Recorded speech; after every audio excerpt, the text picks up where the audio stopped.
Welcome tonight. Tonight we're going to talk a little bit about emergency preparedness, and I have a special guest, Boris Milinkovich is with us, I hear, and he's going to do an intro on his background and what he does. So he's a specialist in the things we're talking about tonight. So I'm sure we'll have some good questions for him as we go through. And Boris, how are you tonight?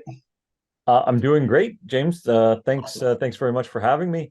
Hi everybody. Boris Milinkovich. I'm from True North Tradecraft, and one of the areas that we specialize in is disaster and emergency preparedness, from the individual level all the way up to an enterprise level. So can kind of scale through there.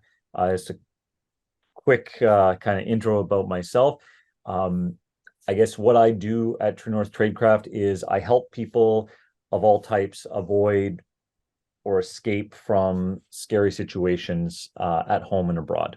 So that's as succinct a kind of way I can put it.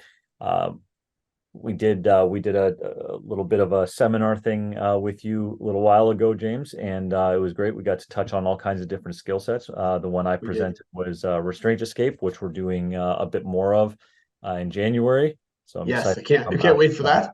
Yeah, I'm excited for that. But at True North Tradecraft, we teach personal security tradecraft. So basically how to keep yourself safe from harm as much as possible, the disaster and emergency preparedness stuff. But we also specialize in physical security and covert entry. So that's making non-destructive entry into buildings and containers, and also counter custody and restraint escape, kidnapping, awareness and survival. So bit of a full spectrum of stuff, pun intended. And and yeah, so tonight we're going to talk about just a really brief intro on disaster and emergency preparedness. So, which is great because I think people are a little more worried right now if they have to move somewhere quickly, and I think a lot of people wouldn't be prepared even on the smallest scale if they had to move somewhere fast to have things ready. And I know that I think about these things all the time. I have certain things in place for sure, and there's certain things I wouldn't have in place. So I figured it'd be a great time to, from a very basic level, what could we have in place for us to, if we had to move somewhere quickly, and not to leave the country or something, but just escape from A to B to get ourselves or our family safe, because our families are always our most important thing other than ourselves, because we want to be able to protect that. And protecting isn't just physical. There's all the other things outside of that that are so important to go with. absolutely, you're absolutely right, James. And when when I teach disaster preparedness, the first thing about it is people are going to come up to me and they say, "Well, how do I prepare?" Like you say, right? If I just got to go and I gotta survive this catastrophe. Well, there's going to be different approaches to each different kind of disaster, right? Are we talking Right. about a zombie apocalypse, or are we talking about a winter storm, right? So Right. they're each wildfires, earthquakes, things like that, like natural disasters, or even a terrorist attack, things like that are all going to have their specialized ways to prepare for those particular things, because they all impact you in a different way. So that's one consideration. Another consideration is, to what level are you wanting to and capable of preparing?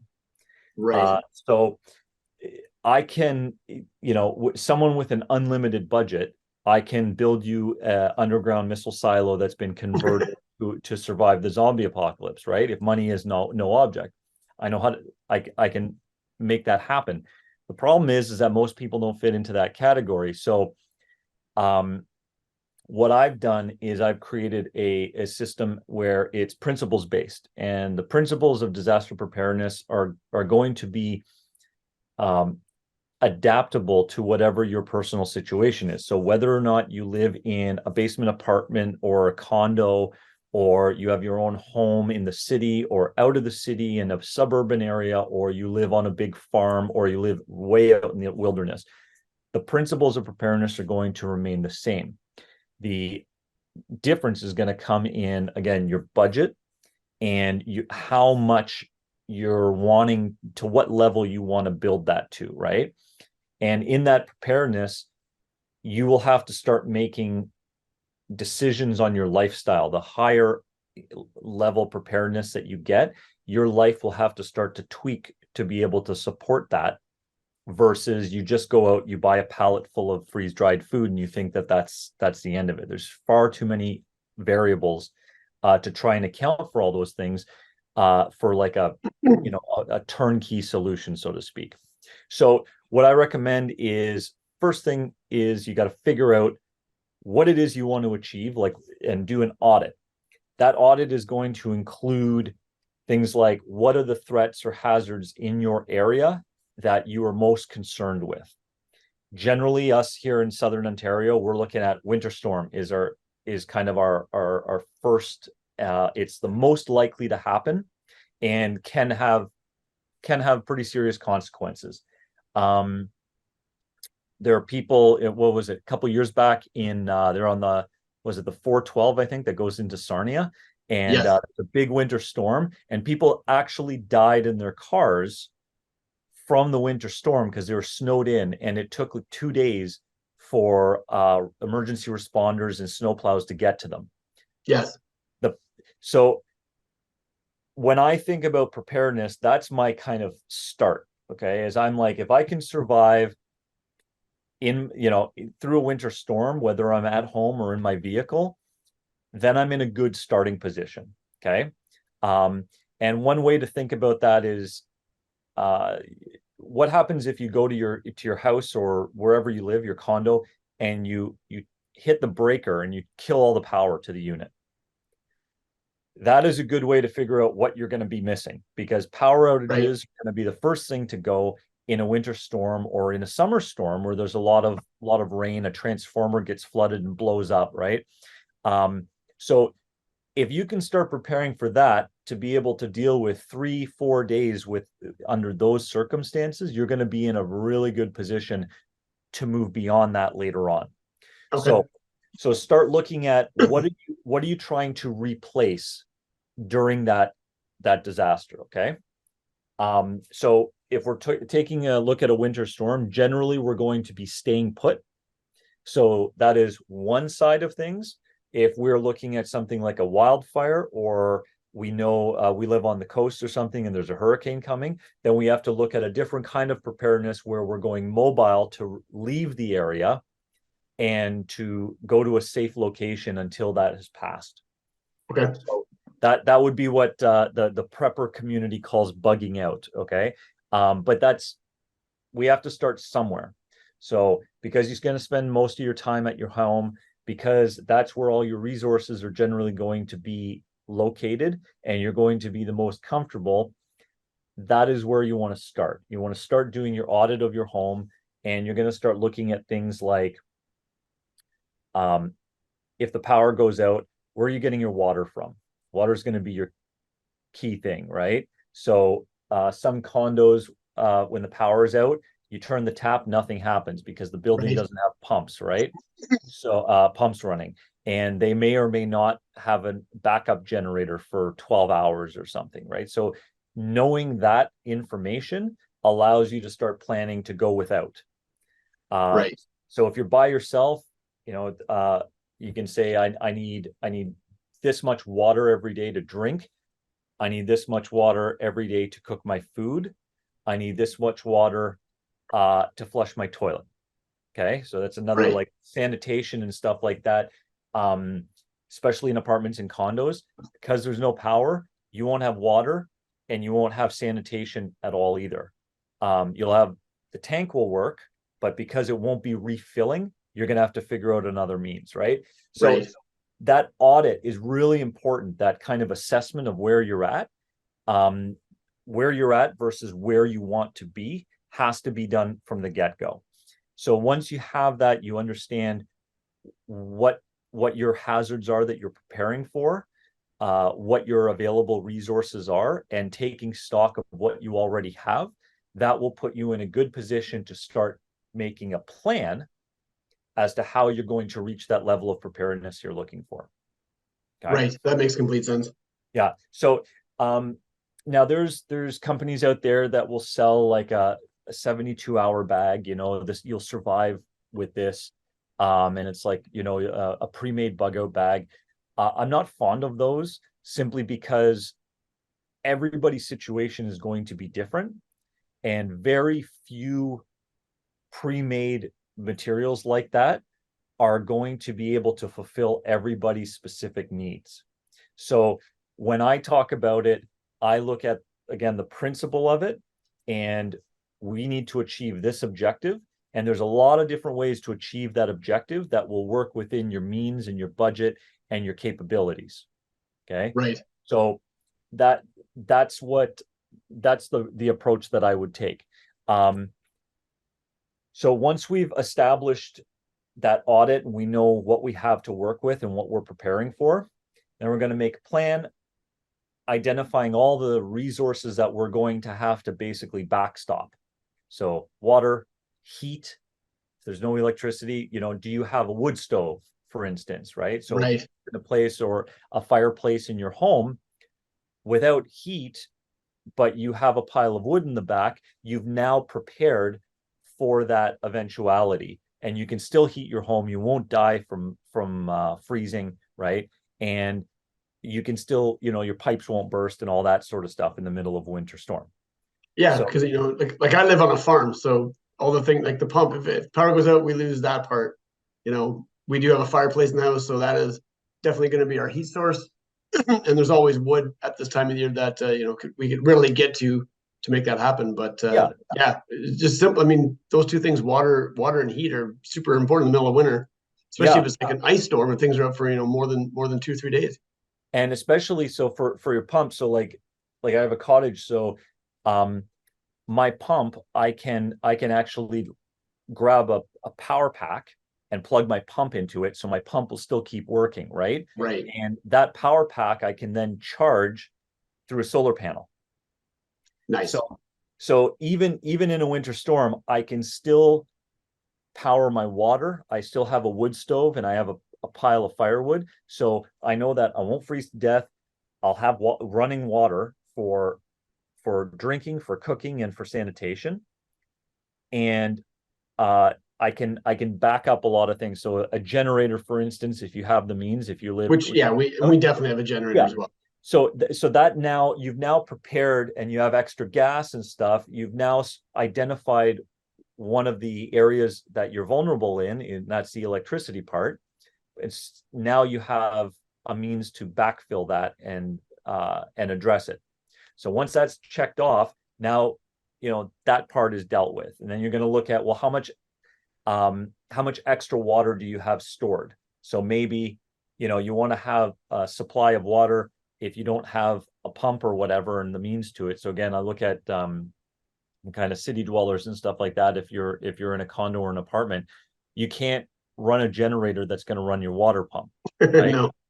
So so how do we address that? Well, you can store water, but space is at a premium in an apartment or a condo. So there's other options. Do you have a balcony? Does that balcony have the capability of holding a rain barrel? And can you collect water in it? Right. And that water then becomes stuff that you can treat or boil and make drinkable, right? You can definitely use it to flush your toilet with, right? You grab a jug and just pour it in, and now you have a working sanitation system, and you can hypothetically drink it as long as you treat it Right. properly. So you can have 50 gallons of water on your balcony kind of all year round, No. and there's means to go about it, and the same thing would apply if you live in the city, live in the suburbs or whatever. You Sure. can run your gutters into rain barrels, and you have ready water that can be treated, right? So doing that audit of what you have available, small things can make a big difference when you're looking at that. um Question for you. yes, go What do for it. you suggest for water treatment? So are we boiling the water if we have the means to heat it, or is it like a tablet or like a filtration system? So all three methods are viable. I would best method is boiling.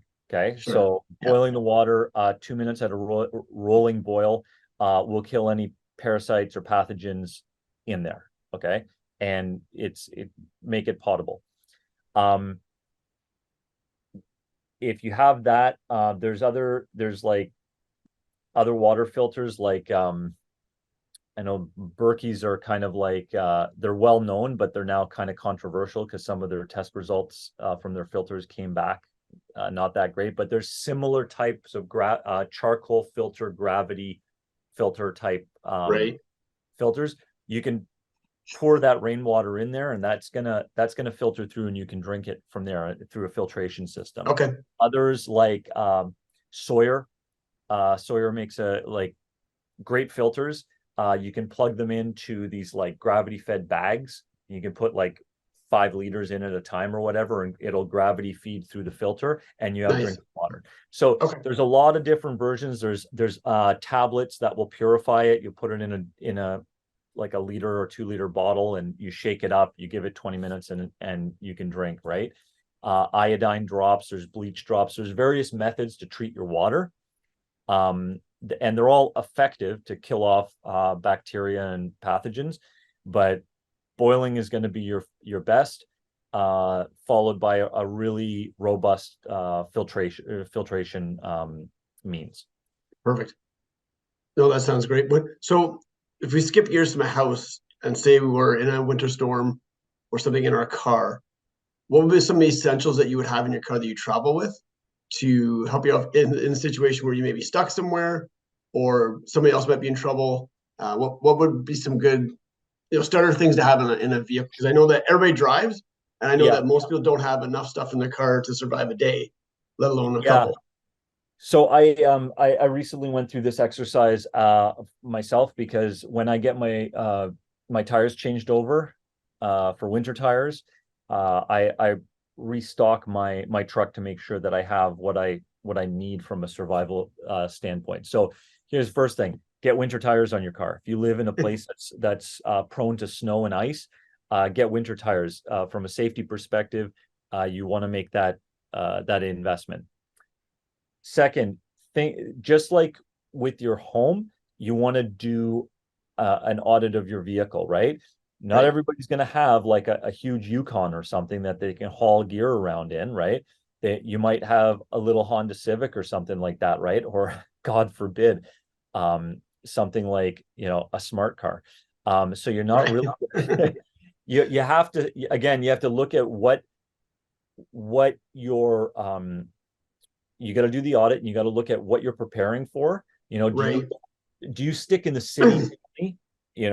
Like, are you really within the city limits all the time, where you can walk to somebody else's house or to a mall or something like that, or a shop within a couple of blocks, or do you live out on a farm in Yeah. rural Ontario, or do you do long drives? Depending on what that kind of threat assessment is, or that assessment of your situation, you're going to want to plan accordingly. Either way, you want some basics, and the basics are going to be, you want a blanket in your car. Okay, a nice, ideally a wool or like a down type blanket, but a blanket, because if your car runs out of gas or it just dies from the cold, you want to be able to insulate yourself as much as possible. uh Helpful tip: just because you're going across town or somewhere that's quote unquote close by and it's no big deal in your mind, don't dress as if you're not going to have to spend hours and hours and hours out in the cold. Bring a coat with you, bring a pair, like have a pair of socks, a hat, and gloves in your car. Okay. Mhm. At a minimum. Um, I keep like a down puffer jacket. They compress into almost nothing, but I throw that in the trunk, and you'd be surprised how often you find yourself you want an extra layer, and Right. that's a non-emergency. So that extra layer with a blanket on top, having a flashlight, having a basic toolkit in your car, like make sure you have a jack and the ability and a wrench and stuff like that to change a tire. Make sure you know how to use it and where Gonna it say is. there's there's a lot of people that have never looked at the jack or could even figure out how to use it, which is so unfortunate because it's a skill that everybody should have from just a basic safety standpoint. Yep. If you drive a car, it's like you need to know how to operate your vehicle. And so having basic knowledge of your vehicle and how to make small repairs is paramount. If you don't know, there's no excuse because you can go on YouTube and there'll be a video about it and you can practice it at home. So Yeah. like these are things that are viable ways to train up. Another thing, snow brush and scraper, right? The 2-in-1 little things that you buy at Crappy Tire, get one, right? You should never be caught without a snow scraper, an ice scraper, and a snow brush in the winter. And booster cables, a set of booster cables. So you can help others out and others can help you. I don't know how often people have come up to me in the winter in a parking lot somewhere and they're like, "Hey, can you give me a boost?" I'm like, "Sure." So I drive over and I'm like, do you have your cables?" And they're like, "No, I don't have any cables." I'm like, "Well, you're lucky I've got a pair of cables." So like, Right. yeah. And with that, I like those little battery packs for boosting. Yes. You got like if you want to invest $100, they're really great because they're also standalone battery packs, not just to boost your vehicle to get it started, but also you can charge your phone or other devices off of it in a pinch. And you can also charge them directly through the device off a car battery. So Which is it's great. Yeah. yeah, it's a nice little option to have. So that I recommend that. Um, Other things, like I said, a basic toolkit like a wrench, pair of pliers, like a Leatherman tool, a screwdriver, things like that. Uh, a roll of duct tape and a small bottle of WD-40 can go a long way in getting your vehicle up and I running. think I think Canadian Tire sounds a pretty it sells a pretty decent emergency kit actually. I know I have one in my car. It's got like a one of those foil blankets in there. Yep. So that's another one. Jumper cables. It's got a small shovel. It's got Yep. a small toolkit. Like it has the things that you're talking about, and it's not super expensive. And as we're having this talk, I remembered that last year I lent my booster cables to somebody to boost their car, and I never got them back. So I will be making a trip to Canadian Tire tomorrow to replace those cables because I just realized they're not there. And that's the other thing. Like I said, like I do this kind of ritual every time I change tires over, so twice a year, and you change your gear to be suitable for the Right. season, right? So in my car, I have like an axe, like a small hatchet. Yep. I have a small saw, like a folding saw. Right. Um, I have a small entrenching tool, like a small shovel, right, with a steel front on it. Um, I have lighting, so little like amber rotary beacons. So if you're stopped on the side of the road, you can throw this on your car in a winter storm, and people will actually see you, and they Right. won't crash into you, right? Hopefully, Yeah. um, a flare, road flares would be good because again, you're not you don't have breakdowns on a sunny, nice day where everything's going well, right? It's going to Never. happen at night during a storm where it's raining and sleeting and snowing and things are freezing and it's cold and you're no reception and all that sort of stuff and it's scary. That's when this stuff happens. So you Yeah. have to envision that that's what you're preparing for. Um, uh, Fire. So having the means to keep yourself warm. Okay, your vehicle will provide some level of shelter from the elements. Okay, it'll stop the wind and whatnot, but at the same time, the temperature is going to start dropping, and you need to be able to keep yourself alive. So not necessarily toasty and pleasant, but alive. So having a candle, I recommend pure beeswax because they burn cleaner and they burn warmer than Right. paraffin and or soy. So I have a fairly sizable beeswax candle. Okay, have I have a lighter. So a simple Bic lighter goes a long way. Keep that in your car, and some heavy duty foil like tin foil. And so you can have a holder for the candle. and put the tinfoil around it to direct that heat back into the vehicle. Right. And that candle will be able to keep you alive, not toasty, but alive from freezing to death overnight. Okay. Right. That's a great idea. So having that along with what you're wearing, which should be seasonally appropriate with like socks and boots and that sort of stuff, having uh, an extra blanket in your car and hat, gloves, extra socks. I know people who do the longer drives in the country and stuff like that. They'll carry a full like down sleeping bag in their car, Yeah. because they're like, if I run out of gas or I get into an accident and nobody's coming to help me, I can crawl into my sleeping bag and I'll be warm overnight. Yeah, that Uh, makes complete sense. yeah, and if you have the room for it, there's no reason why you just can't toss it in the back there, Yeah. and the car carries it, right? So blanket, sleeping bag, things like that. Flashlight is going to be important. Um, you want, I guess if you're going for longer drives and stuff like that, having some water with you. Now you're gonna have to carry this yourself. You're not likely not going to keep it stored in the vehicle because it would freeze.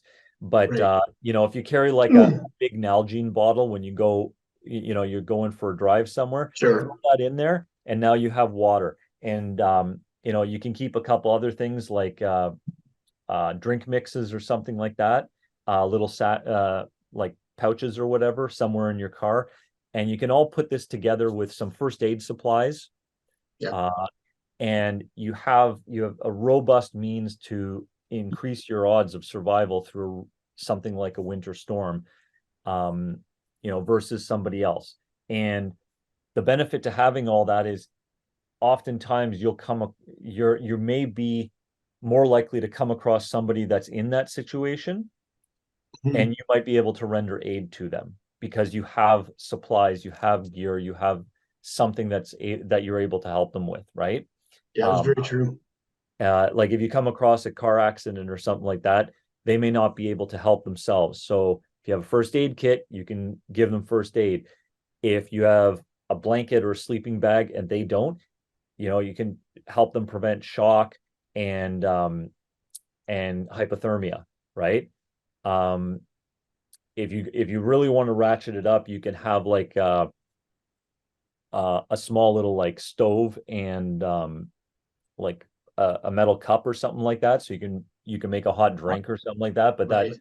ends up kind of like how far do you want to really go in that preparedness, right? Right. But you can absolutely build it out to whatever um, robust kit you want in your car. I know one thing I've added to my car too is I always at this time of year I always have gloves and hats and all that stuff in there. But I also have I have tack gloves in my car because I've come upon a couple accidents in my past that luckily I haven't had to. But if I would have had to grab glass and tear things away, my hands wouldn't do it without wrecking them. But with those gloves, I mean they give you a little bit more protection, right? And they give you the ability to if you had to also hit glass out, you could do with that as well. If you didn't have anything else with you, sometimes you're in that position. Go, okay, well, what do we do? Because I mean, accidents are accidents, but I mean they can be really bad, and if they're in the middle of nowhere, you may be that first responder that may have to help. And that's why, like, I have a pair of work gloves, like heavy duty leather work gloves, that go with my tire change kit, Right. and tools. And so I know that if I'm gonna come upon a place where during a storm a tree has fallen down or something like that over the road and I got to get through, so I know I have a saw, folding saw that I can start to chop that up. I have an axe, so my hatchet, but also the hatchet I have is actually, it's made by Hardcore Hammers. It's like the blade part of the hatchet, but on the back side is actually like a hammer, and it's Oh, really really hard, like heavily built, like it's a beast. nice, And so if you come upon something, you got to get through glass or pry through. That smashes through one thing, and you have the blade nice. for the other for chopping. And there's having a toe strap, right, is another thing I carry with my tire change and tools and Okay, whatnot, because either I can pull myself out or I can pull somebody else out. right? Um, Right. so again, come upon an accident, it may not be safe to render aid in the way that their vehicle is once you come upon it, but you throw a tow strap around it and you back your vehicle up and you pull it out of there, you can better access it. So you can't you can't prepare for every eventuality, but you can Sure. try to prepare for any eventuality, Right. right? That makes sense. So you want to be as adaptable to new situations as possible. And that's why when I take the approach of a principles-based approach, I look at what the principles are that I'm trying to achieve or what the goals in general are. And then I start to look at how can I achieve those goals with the resources that I have and going to the level that I want to go to, right? Yeah, that's great. So I go more far more in depth with that in my book on disaster preparedness. Yeah, and that's all. Available That's on all our up on the web. website. Yeah. Okay. Perfect. Yeah, So and you um also have some of the other things on the website too, do you not? That you mentioned. yeah, yeah. So the other book on personal security. So not our topic for this evening, but it will be at some other point. But Yep. both books are available on our website, truenorthtradecraft.ca. But we also have other survival tools and stuff like that on the website as well. One of the ones that when we had our symposium that I discussed was my escape necklace. So Yes. this tool has a lot of stuff to escape from restraints with, but one of the interesting benefits of this is it's made out of a material called Technora, which is like Kevlar but on steroids. It has a very high heat and friction resistance. And so this one of the uses that it's for is actually to extricate yourself or someone else from a vehicle. So removing this and using it as a friction saw, you can actually saw through a seatbelt with it. Wow. So Okay. so if you find yourself in an accident and you need to get out of your seatbelt, you can actually just pop it off, put that tension on, and start to saw through, and it will saw through. And the same thing is if you come upon somebody else, it has a glass breaker built into it. You shatter the window, and then you can get at that person. You can saw out their seatbelt, and then you can help extricate them out of there. That's So, amazing. so there's a lot of different means to achieve the objectives for preparedness, depending on your situation. But I strongly advocate a principles-based approach to that, and doing an audit followed by making a plan of how you would achieve that goal, and then start identifying the gaps in your plan and start working to fill those gaps. It's a process. It's not as complicated as it sounds. It's just really just a bit of work. And Yeah. and you can make it, any budget can make it fit. A lot of stuff in disaster preparedness, especially at your home, you already have, right? You don't need to go out and buy extra blankets for the winter storm Sure. because you probably have them already, or you have a quilt or a duvet in your home. So you don't have to go buy a special one for that, right? You No. just need to know that you have checked that off and that you have access to it. So instead of thinking this is going to be so expensive because I need to go buy a special kind of flashlight. No, you don't. Do you have one in your kitchen drawer? Yes. Okay, make sure you got extra batteries for it, and that Right. check. There you go, right? It doesn't have to be expensive. It just has to be thought through. Yeah. No, that's great. I think these have been some really good points. We're at our time for how we're going. I know we could probably talk for hours on this, but the idea of this is just to give people an idea of a very basic, how to on, to start it off with, and then seek knowledge from yourself, from the website, from your book, to make sure that they can take all these steps to put them into place because it's important. I mean, everybody thinks they're ready for something until it happens, and they go, "Oh shit, I don't have that."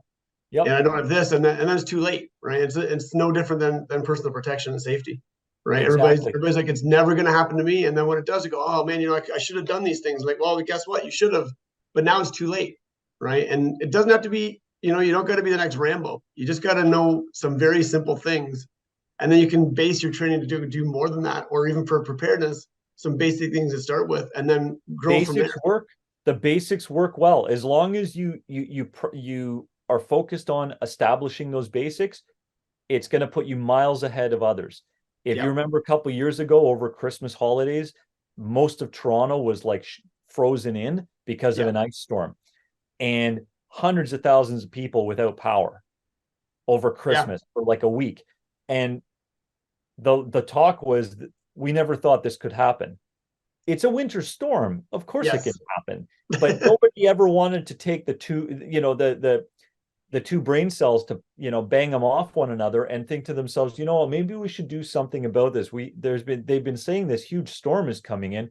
Maybe we should do something about that. Just a few little steps to ensure that we're okay for a week, just Yeah. in case. And if not, ah, we'll have extra supplies in the freezer and we'll eat them anyways. It's not that big of a deal. Yeah. I mean, most times the weathermen they may not always be correct, but for that one time when they nail it and you ignored it, that could be the difference between making it out safe, alive, or dead. That's Right. right. So, That's exactly it. simple prep work. So, but thank you very much for all your input. This has been fantastic.